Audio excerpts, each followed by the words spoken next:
Bonjour à tous, dans cette vidéo nous allons parler du sujet très controversé, à savoir entre la voiture électrique et la voiture thermique, laquelle pollue le plus. Il y a beaucoup de fake news sur le sujet, alors cette petite vidéo pour faire le point. Cette vidéo a été créée par la chaîne YouTube Gastroll avec l'aide du Fully Charge Show et traduite en français par moi-même. Merci à eux et bonne vidéo. L'argument est le suivant. Les voitures électriques ne polluent pas, mais l'électricité qui les alimente pollue. Certains disent même qu'elles polluent encore plus qu'une voiture à essence ou à diesel. Si l'on va au-delà du véhicule électrique lui-même pour s'intéresser à l'énergie qui l'alimente, ne devrait-on pas faire la même chose avec les voitures thermiques à combustion fossile ? Que fait-on pour produire le carburant que vous brûlez dans votre voiture tous les jours ? Quelle est l'énergie nécessaire pour produire ce carburant ?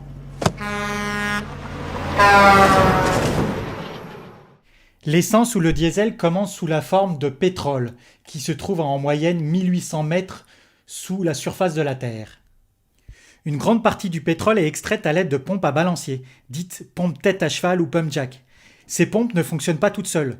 Dans la plupart des cas, elles utilisent de l'électricité. Il faut en moyenne 9960 kWh d'électricité par mois pour faire fonctionner une pump jack.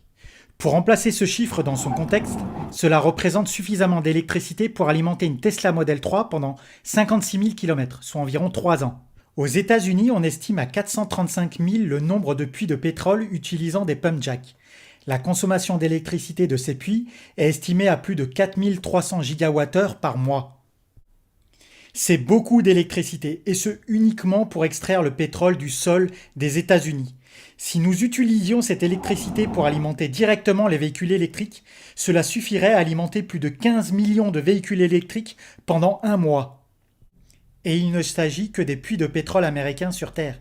Qu'en est-il des forages en eau profonde ? La façon la plus courante d'alimenter une plateforme pétrolière offshore est un générateur diesel. Un générateur moyen de plateforme pétrolière utilise entre 20 à 30 tonnes métriques de diesel par jour. L'équivalent électrique de cette quantité est de 300 000 kWh. On estime à 1470 le nombre de plateformes pétrolières offshore dans le monde, qui utilisent plus de 1,3 milliard de kWh d'énergie par mois.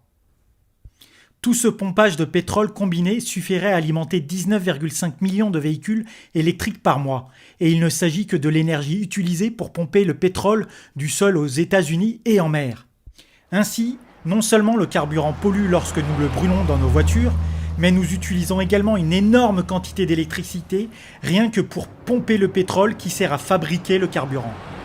Si l'on combine la pollution due aux émissions de pots d'échappement avec les émissions générées pour pomper le pétrole dans les sols, ce n'est pas bien joli comme tableau. Le pompage du pétrole n'est pas propre. Des millions de litres sont déversés chaque année dans l'océan, créant des ravages pour les poissons et autres animaux sauvages. Ensuite, ce pétrole doit être transporté. La plupart du pétrole est pompé par des pipelines. Il y a plus de 543 milliers de kilomètres de pipelines dans le monde, transportant la plupart des 100 millions de barils par jour que nous consommons. Ces pipelines utilisent des stations de pompage qui consomment encore plus d'énergie. Le pétrole est également transporté par bateau. Les océans ne sont pas réglementés en matière d'émissions. Les navires utilisent donc les carburants les moins chers et les plus polluants pour réduire les coûts, ce qui en fait l'une des plus grandes sources de pollution de la planète. Le transport maritime est responsable d'environ 1 milliard de tonnes de CO2 par an, dont 10% proviennent des transports de pétrole. Comme ces navires-citernes sont très polluants, de nombreux pays ne les autorisent pas à naviguer près de leurs côtes. Ils doivent donc être remorqués dans un port où le pétrole est transféré dans une raffinerie. Le raffinage du pétrole nécessite une énorme quantité d'énergie et génère encore plus de pollution. Le raffinage se fait en chauffant le pétrole jusqu'à 420 degrés Celsius. Chauffer 100 millions de barils de pétrole par jour à ces températures nécessite une énorme quantité d'énergie. Le chauffage de ce pétrole génère tellement de pollution que les raffineries représentent une grave menace pour la santé partout où elles fonctionnent. Les raffineries sont les premières sources de pollution dans de nombreuses grandes villes du monde. La pollution est telle que les personnes vivant à proximité de ces raffineries présentent une augmentation marquée des maladies pulmonaires. Une fois le pétrole raffiné, il est transporté vers des stations-service dans des camions diesel, ce qui accroît encore la pollution. Ensuite, ce carburant est brûlé dans des voitures et des camions dans nos villes, là où nous vivons et respirons.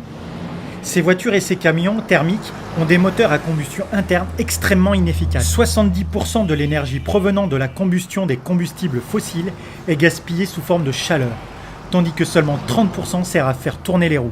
Ainsi, après avoir utilisé toute cette électricité pour pomper le pétrole du sol, le raffiner et le transporter, nous en gaspillons 70% en le brûlant.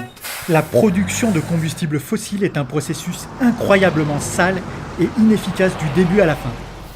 Alors, lorsque l'on compare tout cela à l'alimentation d'un véhicule électrique, la différence est très nette. L'électricité n'a pas besoin d'être pompée à des milliers de mètres sous terre, ou bien transportée par des camions ou des trains ou des bateaux, ou bien pompée le long de pipelines. Elle n'a pas besoin d'être expédiée à l'étranger, et elle n'a pas besoin d'être raffinée. Et elle ne pollue pas là où nous vivons et respirons. Même si une partie de l'électricité est produite par la combustion du charbon, les centrales sont éloignées des centres de population et le transfert se fait par des lignes électriques qui éloignent toute pollution directe à la population. Et si le véhicule électrique est alimenté par de l'énergie propre, il est alors propre du début à la fin. Aux États-Unis, 47% de l'énergie provient de sources qui n'émettent pas de CO2. En Europe, c'est encore mieux, avec 56%.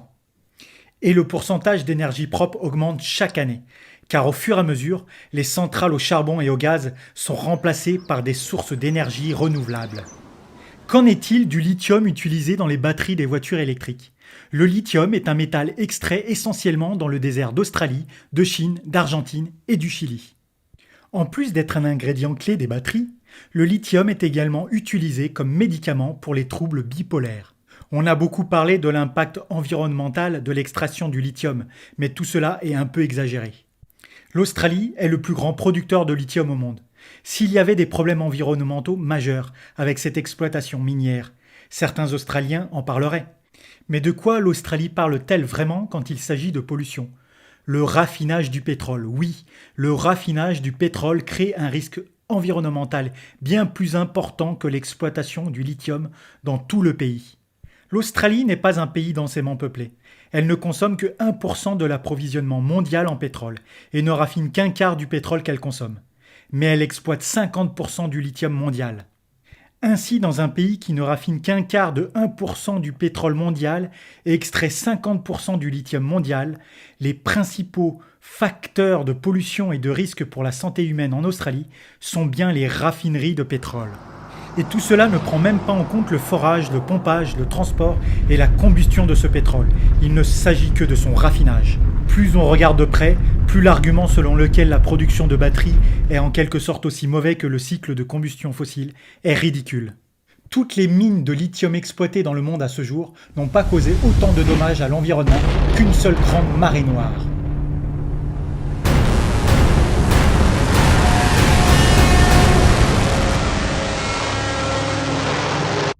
Mais alors, que fait-on des batteries ? Que deviennent les batteries des voitures électriques lorsqu'elles vieillissent et sont mises au rebut ? Lorsqu'elles ne sont plus utiles dans un véhicule électrique, les batteries peuvent être utilisées comme stockage d'énergie pour alimenter une maison ou bien une entreprise, ce qui leur donne une seconde vie. Et lorsqu'elles ne peuvent plus servir à cela, elles sont démantelées et recyclées pour récupérer les métaux précieux qu'elles contiennent et les réutiliser dans les prochaines générations de véhicules électriques. Il semble donc un peu idiot d'utiliser autant d'électricité pour pomper le pétrole du sol, de créer des tonnes de pollution en les transportant et en les raffinant, pour au final en gaspiller 70% en le brûlant dans nos voitures, alors que nous pourrions simplement utiliser cette électricité directement pour alimenter les véhicules électriques en éliminant la pollution due au raffinage et à la combustion de gaz dans des moteurs à combustion interne inefficaces. Il est alors évident que la production de pétrole est un processus sale et contre-productif, surtout lorsqu'on le compare à l'alternative qui consiste à alimenter les véhicules électriques avec de l'électricité renouvelable. Et alors, regardez-moi ça, ça a l'air très bon, ça a l'air mieux. Je pense que je vais essayer celle-là. Ah ouais, bel intérieur, waouh. Oh, désolé. Waouh, ce truc est très rapide. Oh, regardez ça.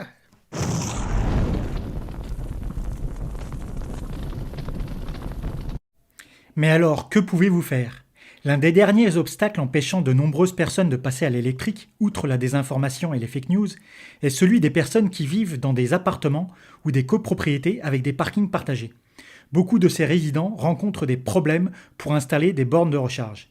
Si vous êtes législateur, si vous siégez au conseil municipal ou à un conseil local, si vous faites partie d'un conseil d'administration d'une association de logement, si vous êtes propriétaire d'un bien locatif, vous pouvez faire quelque chose pour aider. Votez pour l'installation de bornes de recharge ou installez-les vous-même dans la rue ou dans les parkings afin que les personnes qui vivent en appartement puissent disposer d'un endroit pour recharger leur véhicule électrique. Il existe même des entreprises qui vous proposent de rentabiliser votre borne de recharge. Taxer le fossile et utiliser les subventions pour soutenir la transition vers les VE, avec les bonnes incitations et la volonté politique, le changement peut se faire très rapidement. Pour exemple, en Norvège, le passage aux véhicules électriques s'est fait en très peu de temps. Les ventes de véhicules électriques en Norvège ont atteint plus de 50% de tous les véhicules vendus. Soutenez l'installation de panneaux solaires partout où cela est possible. L'installation de panneaux solaires est moins chère que l'achat d'électricité sur le réseau et s'amortit dès le premier jour. Et si vous avez la chance d'être propriétaire d'une maison, achetez un véhicule électrique et installez des panneaux solaires. Vous économiserez des milliers d'euros en carburant et en électricité. Et vous aurez la tranquillité d'esprit de savoir que vous ne contribuez pas à l'industrie pétrolière, horriblement sale et nocive. Partagez cette vidéo sur des forums comme Reddit, Nextdoor, Facebook, Twitter et bien d'autres pour aider à faire passer le message. Il s'agit d'une vidéo open source. Vous êtes libre de la traduire dans une autre langue pour la rediffuser. Contactez la chaîne Gastrol pour obtenir une version à laquelle vous pourrez ajouter une voix off et des textes traduits. Le jour où nos villes seront débarrassées du dioxyde de soufre, du monoxyde de carbone et autres produits chimiques toxiques tels que les NOx, les particules fines émises par les pots d'échappement et la pollution due au raffinage du pétrole, ce jour-là peut arriver. Nous avons la technologie pour le faire maintenant. En soutenant cette transition vers les transports électriques, nous nous rapprochons de ce jour. J'espère que vous avez apprécié cette vidéo. Merci de l'avoir regardée et essayons de rouler propre.